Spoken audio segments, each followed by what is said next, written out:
Welcome to My Precious Data, the podcast by Eddy Willems, where we explore the world of cybercrime and incidents affecting our society. In this series, we engage in conversations with Eddy Willems, security evangelist, globally recognized cybersecurity expert, and international keynote speaker. Eddy also dives into conversations with fellow experts to share insights and explore new perspectives.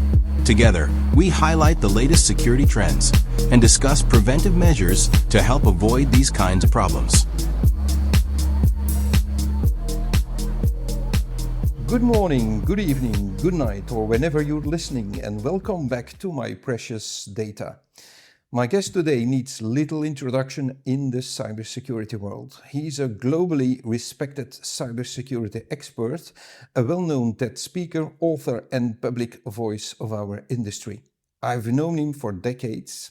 We met at conferences, events, and discussions all over the world. And today, I'm very happy to finally welcome him to the podcast.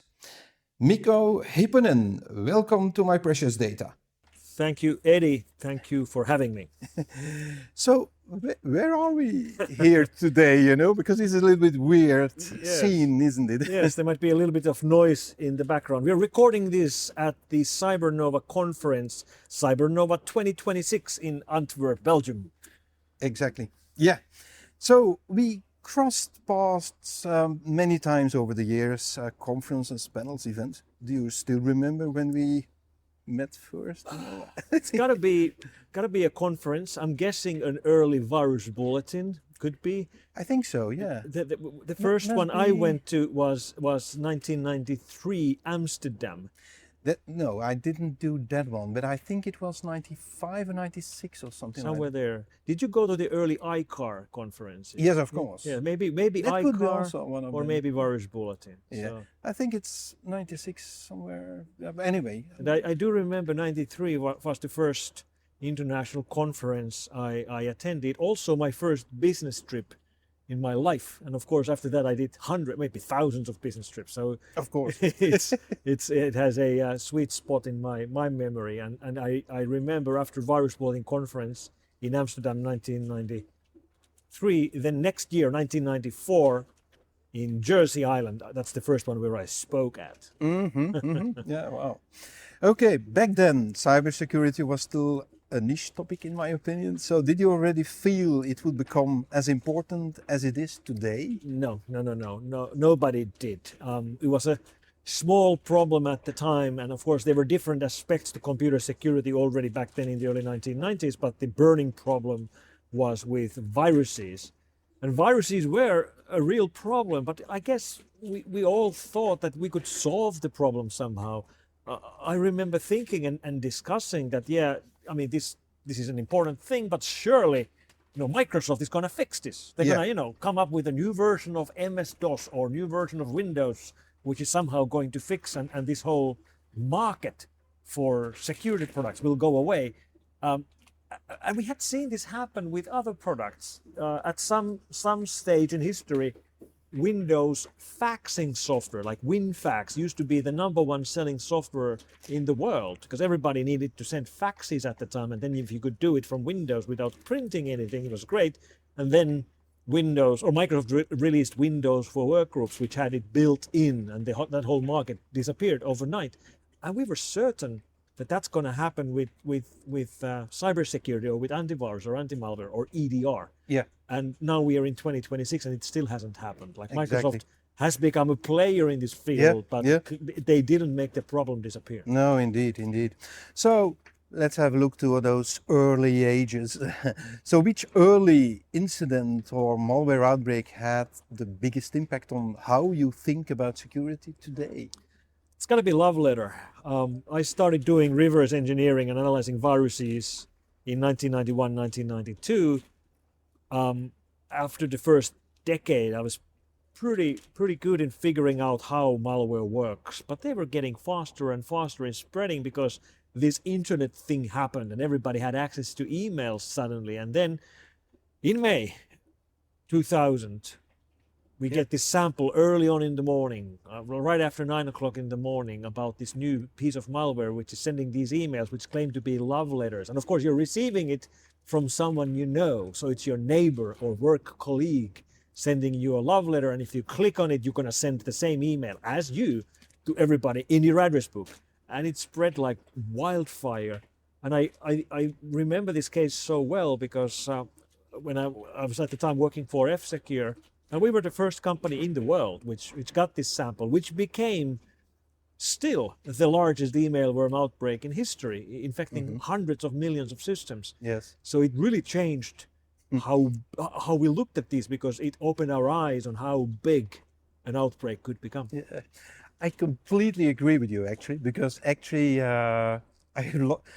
I remember love letters as well, because actually at that moment I was installing an email server. Oh my. Yes, in a company, and just when the outbreak started, I can tell you, that was heavy at that moment. Yes, anyway, so you've been in cybersecurity for a long time. Looking back, was there a moment where you realized this is more than just a technical problem? This affects society? That's a great question, because I used to think that the whole problem area really is a technical problem. And at some stage I did realize that those of us who work in security, our job is not to secure computers. Our job is to secure the whole society, because slowly but surely everything around us went online, and our governments and societies and everything we use relies on computers and networks.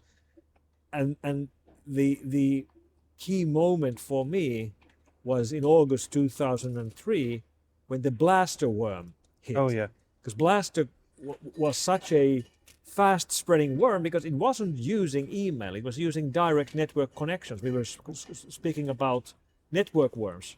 And this became such a huge problem, and it was tied to this huge electricity blackout in northeastern United States, including New York City. We were confident there was some kind of a link, and there was a link. It didn't cause the blackout, but it did make it worse. It did make it harder for the electricity providers to recover from the incident. And that's the eye-opening moment. That, exactly. Lights are going out and there's a worm spreading. Oh my God. Yeah, indeed. Yeah, I also remember it actually. So you've witnessed the full evolution from hobbyist malware to organized cybercrime and nation-state operations. So what's in your opinion, what is the most important turning point? It's the same year, 2003. A lot of things happened during the defining year of 2003. We just spoke about Blaster, which was a massively large network worm. But during the same year, we also found the very first outbreak of money-making malware. And it was such an eye-opener for me, because I had been working more than 10 years fighting hobbyists.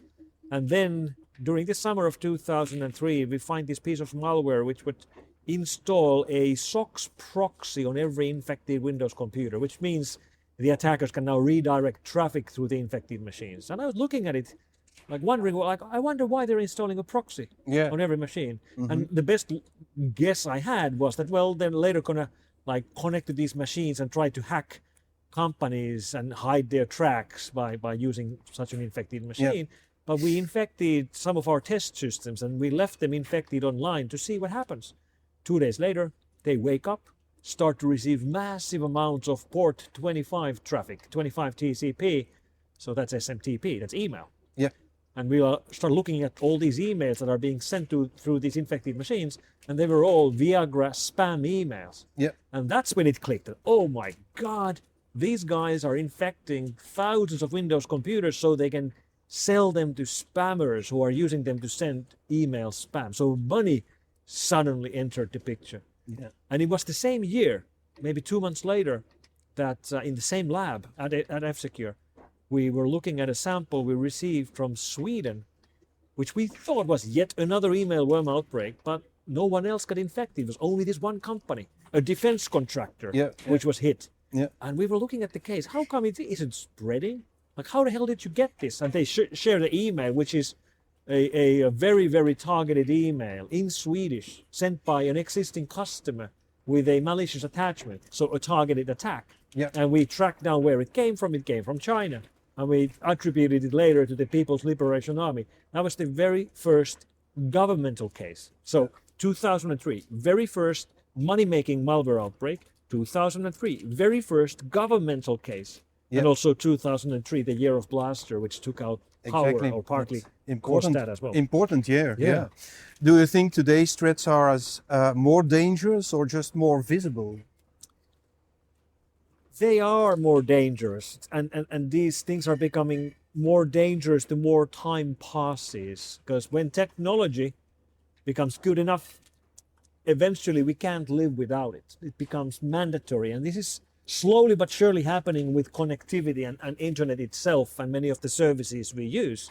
But I guess the best example on how a technology innovation becomes mandatory for the society is electricity. Yeah. Because we don't even think about it. We think it's been around forever. It hasn't been around forever. Most cities got electricity grids 150 years ago, which it's a long time, but it's not that long of a time for the society to become so dependent that our societies will stop if electricity goes out. And that's exactly what's happening now with connectivity. Yeah. And it's happening with any other service that becomes useful enough, let's say mobile phones or cloud services, or now starting to happen with generative AI. Yeah, true. Yeah. Now something completely different, actually, we are both known public speakers, but you're, well, in my opinion, the best known public speaker in cybersecurity. Oh, thank you, Eddy. Including on the TED stage. Actually, I also did the TEDx stage, but anyway. Where I referred to your TED talk, actually. Thank you. Yeah. So why do you think storytelling is so important in our field? Storytelling is important in any field. That's how people remember what they're being told. People like to listen to stories, and I believe it's in our genes. If you think about our great-great-great-grandfathers and mothers, the ones of our predecessors who loved to sit around the fire and listen to stories told by others, they lived longer. They had better chance of surviving. They learned like how to hunt, how to avoid getting killed. They learned it from others because they liked to listen to stories, which means the genes of the people who like to listen to stories were passed on to us. That's why we like to listen to stories. And if you want to educate someone, if you want to make them remember what you're telling, turn it into a story. Yeah. Yesterday, I was visiting a company and they had just been hit with a malware outbreak. And people like sit up and start to listen to what happened at the company yesterday, just because it's a story. Yeah. You could tell the same thing by just telling the theory that, remember to take backups. That's boring. Nobody's going to remember that. No, I totally agree. Actually, that's also the reason why I'm using it as well. Yeah. So, but looking at all these kind of things, of course, because there is also a lot of misunderstanding, I think. So what's the biggest misunderstanding about cybersecurity that you still hear from non-technical audiences? Because you also talk to a lot of non-technical audiences as well, I suppose. Sure. So, yeah. It's got to do with the fact that when security works, it's invisible. And this applies both to real-world security, but even more to cybersecurity. Like when we do our job perfectly, when we succeed 100%, the outcome simply is that nothing happens, because we prevented bad things from happening. And people don't notice when things don't happen. True. Rarely is anyone thanked for stopping a disaster which did not happen. And that's the big challenge we face. Like people don't think about security until it fails. Yeah. Then they absolutely will see it. So I've often used the term cybersecurity Tetris, because in the game of Tetris, what you're trying to do is that you're trying to make a whole line. And when you succeed in what you're trying to do, when you make the whole line, it disappears. When you fail to make a whole line, you end up with this mess which everybody sees. So your successes disappear while your failures pile up for everyone to see. That's what cybersecurity and security in general looks like. And people don't really understand that they can't see our successes because they're invisible. So, AI and the future of attacks. AI is now part of both attack and defense. So, from your perspective, is AI fundamentally changing the threat landscape or accelerating the existing problems?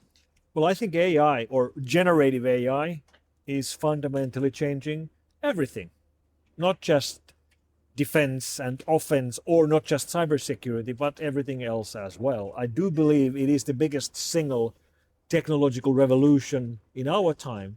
And of course, it's built on top of earlier existing technology revolutions, but it does have the potential of becoming the biggest we've ever seen. And every technological revolution we've seen has brought us benefits and problems. Yep. The benefits and problems AI will bring us are likely to be bigger than we've seen with any previous revolution. So if this revolution goes right, it's going to be excellent. If it goes wrong, it's going to go very wrong. But I do remain an optimist. I do think all the previous technology revolutions, electricity, connectivity, mobile phones, social media, cloud services, in all of those, I think the upsides are bigger than the downsides. Yeah. And I do think, I like to hope it's going to happen with generative AI as well. Yeah, me too. So are we at risk of over-trusting automation in security, maybe? There is a very real risk, but we have to manage the risk, and the benefits are so big that we should take the risk. What I mean by this is that traditional security is built on detecting badness, knowing what bad looks like, and then detecting bad things and things that are likely to be bad. With AI, we can start to build things that are not detecting badness, but which are detecting weirdness, oddness, curious things which might not be bad by themselves, but which should be checked out anyway because they are so rare and odd. And it's hard to do this with, manpower or with traditional systems, but this is exactly the area where generative AI shines. Like you give it terabytes of logs. Here's the last 5 years of our company.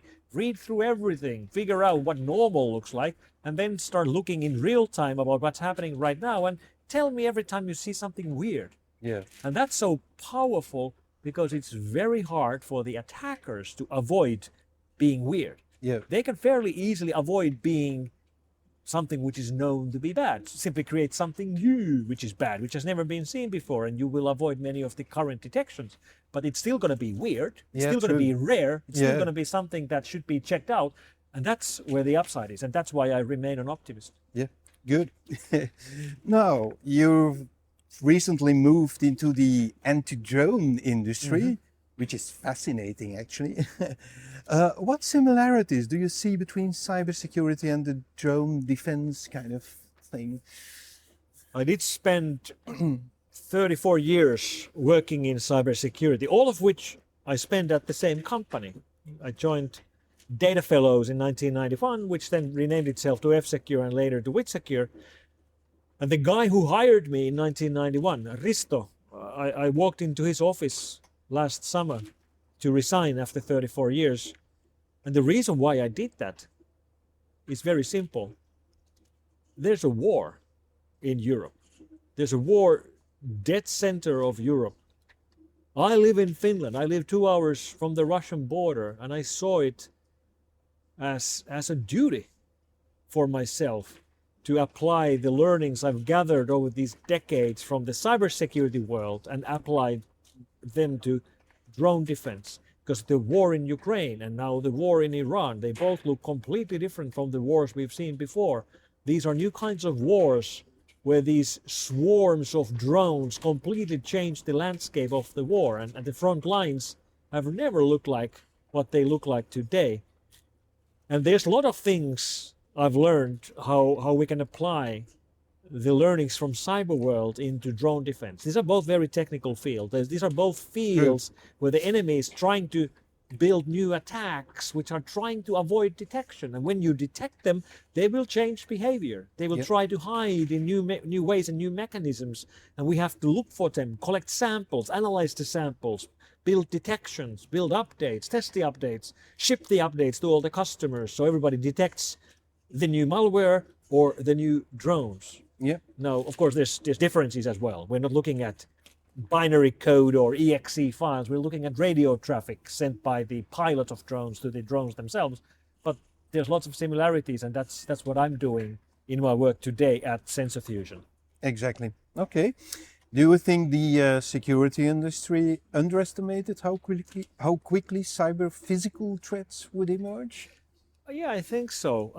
Obviously, we had wake-up calls in the shape of real world getting affected, and then maybe Stuxnet in 2000, and then being the single largest wake-up call, and also probably the first case where a cyber weapon could have caused loss of life. We don't know if Stuxnet killed anyone, but it could have killed people. So that's a big line to cross.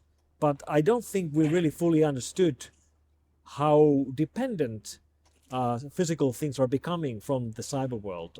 IoT revolution and the OT revolution in factories has totally changed the way connectivity is thought about.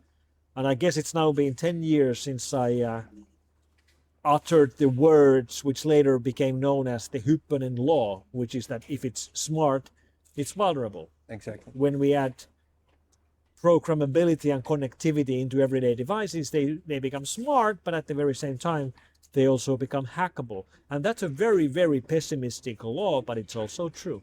True. I totally agree. Yeah. So cybersecurity now touches elections, hospitals, critical infrastructure, and even warfare. Do you think governments and society truly understand what's at stake? No. And the reason why they don't. I see the same problem everywhere around the world. In Europe, in North America, in South America, in Asia. The core problem is that for a reason or another, our politicians don't get the problem because they're not technical. There's very few engineers in parliaments, very few programmers as ministers or presidents. How many engineers do you have in your House of Parliament in Belgium? Oh my God. Not many. Not many. Yeah, No. same thing in Finland. We do have a couple, Yeah. but if you look at, for example, Finland, which is a very tech-heavy country, very nerdy country, and a lot of technology companies, and then you look at our decision makers, they have a hard time understanding what's at stake and how to rule all of this because they're not technical. And if you're not technical, you naturally shy away from technical topics, and you direct towards the topics that you're good at, and that's a hard problem to solve. And don't misunderstand me. I am not running for position myself. I'm not going to enter politics myself. But I wish more people like us would. True. Now, if you could change one thing about how policymakers think about cybersecurity, what would it be? It's a great question. It reminds me about what I always tell to young people when I'm speaking to them. For example, when I go to universities or places like that. What I tell to these people in their 20s, is that if you want to change the world, and many of them want to change the world, if you want to change the world, the best way to change the world is through technology. Yes. Not through politics, not through finance, not through philosophy. Technology. Technology changes the world. You look at the biggest things that have changed the world over the last 30 years. It's always technology. It's always technology. You look at the most powerful entities in the world. Yeah. Tech companies. I mean, these large companies like Google and Apple and others from California, they are bigger than many countries. Their revenues are bigger than many countries' budgets. They hold more political power than many small countries. And they've come from nowhere. 30 years ago, the most valuable companies on the planet were oil companies. Today, all the most valuable companies are data companies. And that's what the decision makers and policymakers should understand. Something completely different again. So without naming names, what's one incident or trend that made you think we're not prepared for this? That's probably not Petya. So 2017, the Russian cyber weapon, part of the war that Russia is waging on Ukraine, where they really tried using a cyber weapon targeting only Ukraine, but it escaped the theater of the war and started hitting targets all around the world, becoming probably the most expensive single cyber incident in history. And, you know, the fact that it was deployed as a supply chain attack, where companies and entities got hit because they were running a particular piece of software and simply received a normal looking software update. Yeah. That's a really eye-opening thing for me. And I remember thinking exactly that I don't think we're very well prepared to fight problems like these. Yeah, true. So have you ever been genuinely surprised by how attackers operated? Over and over again. I think attackers have opened my eyes many times. The first time I heard about Bitcoin. Yeah. The first time I heard about Bitcoin, it was a Bitcoin miner, 2011 or 12, somewhere early on. Which is a great example on how quickly attackers move and adopt new technologies. I mean, I'm following technology. I should have known about Bitcoin before we found a piece of malware trying to mine them illegally, but I didn't. That's how fast they move. Another great example on how attackers surprise us.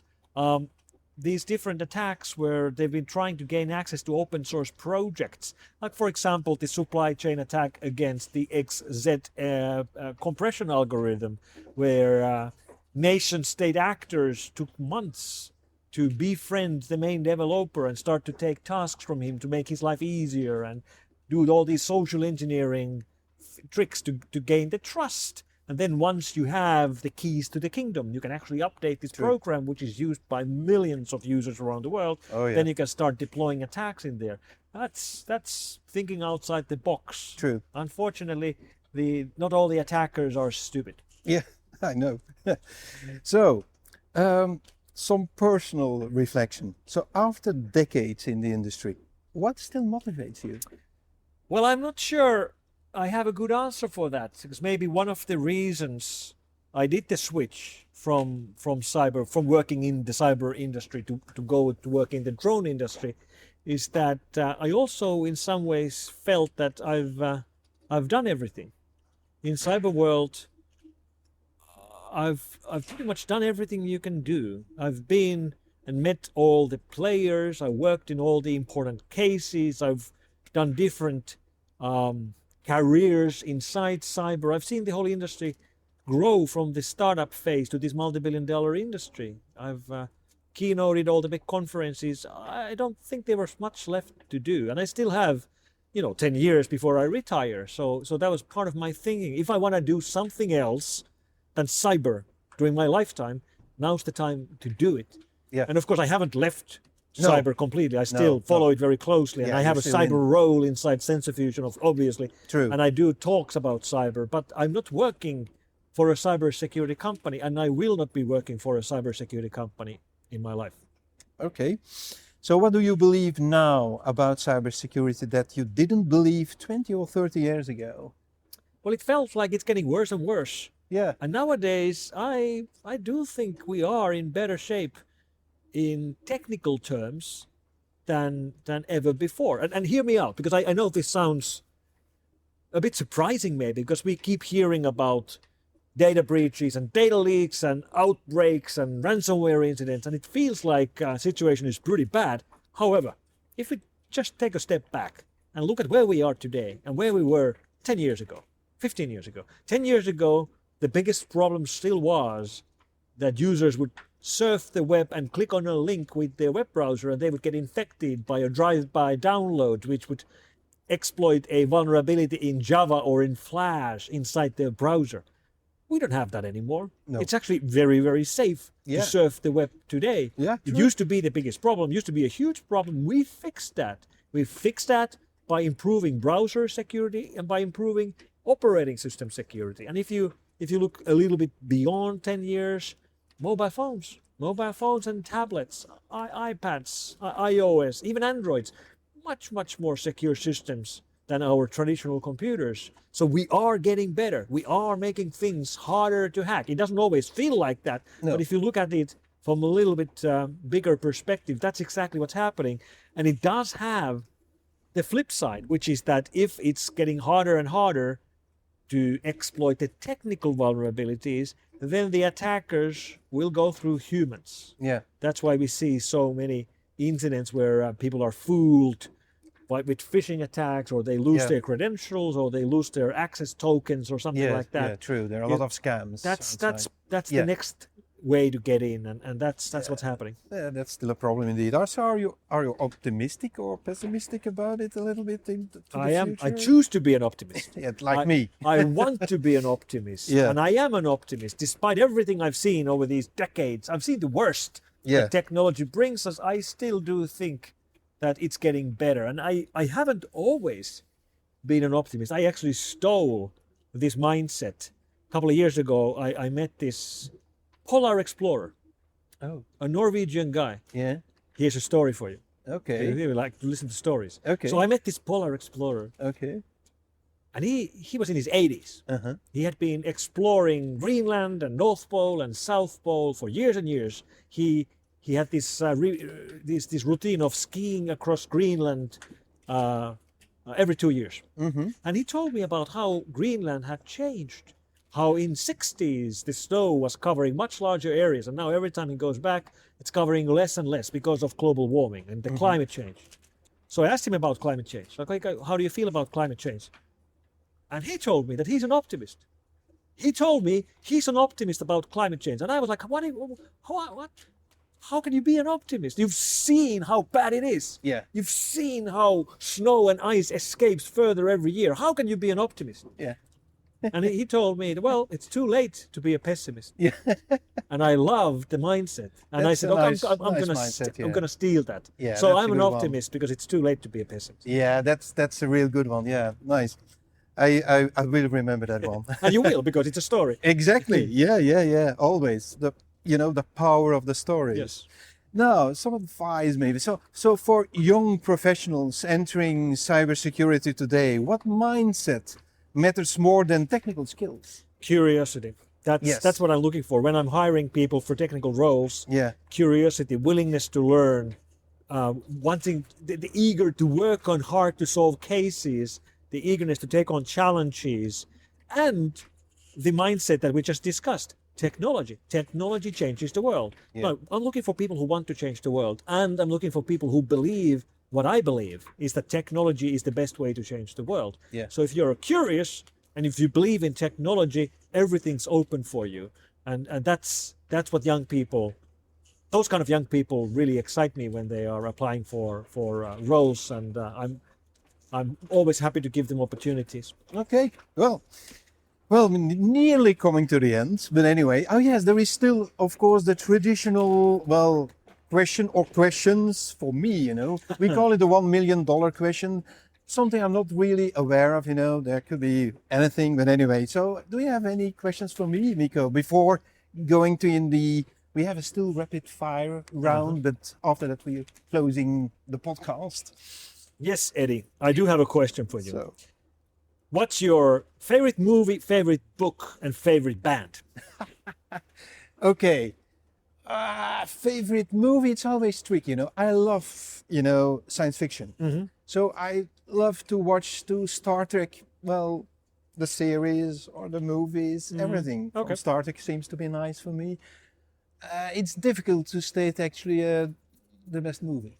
And otherwise maybe they're going to use that in a hacking attack or something like that. So that's one thing. Concerning my favorite band, it's also tricky because I love music in so many ways. I love Jean-Michel Jarre, actually. Yeah. Yes. So I love electronical music. Yes. Surprise. Yeah, that's right. I love dance music as well. Yeah. So I love the combination. And yeah, if you put in dance music, I will be on the dance floor, Sure. So yeah.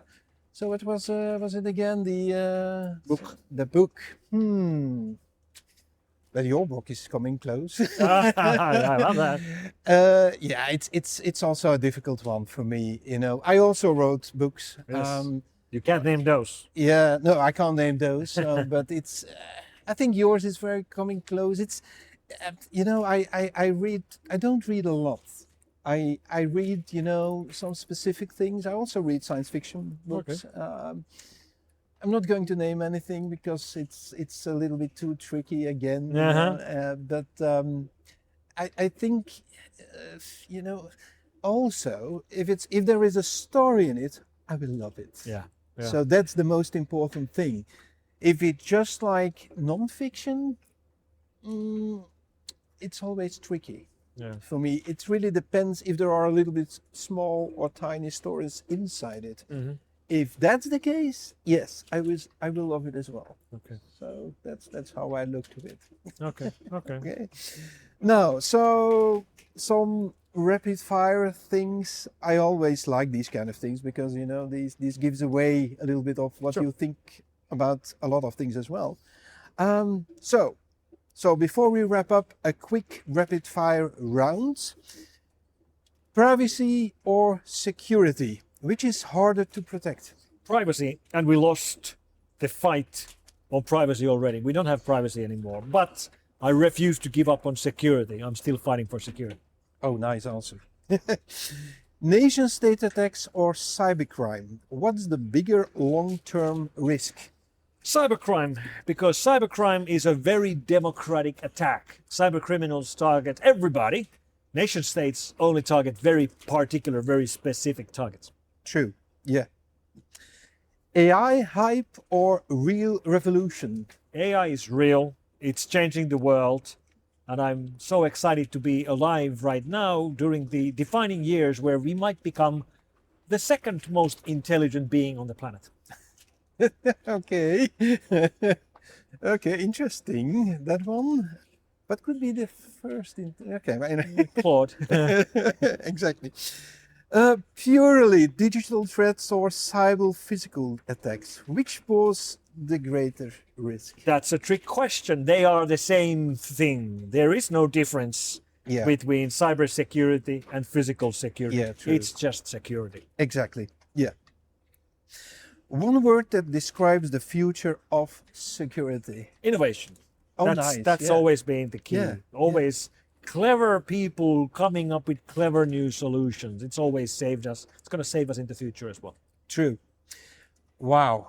We're coming to an end, unfortunately, and I hope everything went well with the recording because there was a lot of background noise over here. It's a bit windy, huh? It's a bit windy, yeah. People, we are just looking at, What's the river? Yeah, it's the Schelde. Okay. Yeah, so it will be. We will hear it afterwards. But anyway, so Mikko, really, thank you for this conversation and for the many insights you've shared over the years, one on stage and definitely off stage as well, like this talk. So it was a real pleasure having you on My Precious Data. And I hope we'll continue these conversations again and again in the future. To all our listeners, thank you for listening. Until next time, stay informed, stay critical, and keep your data precious. If you have any comments, questions, or suggestions, feel free to email us at podcast@wavci.com. For more information about lectures or keynotes, please visit wavci.com. See you next time.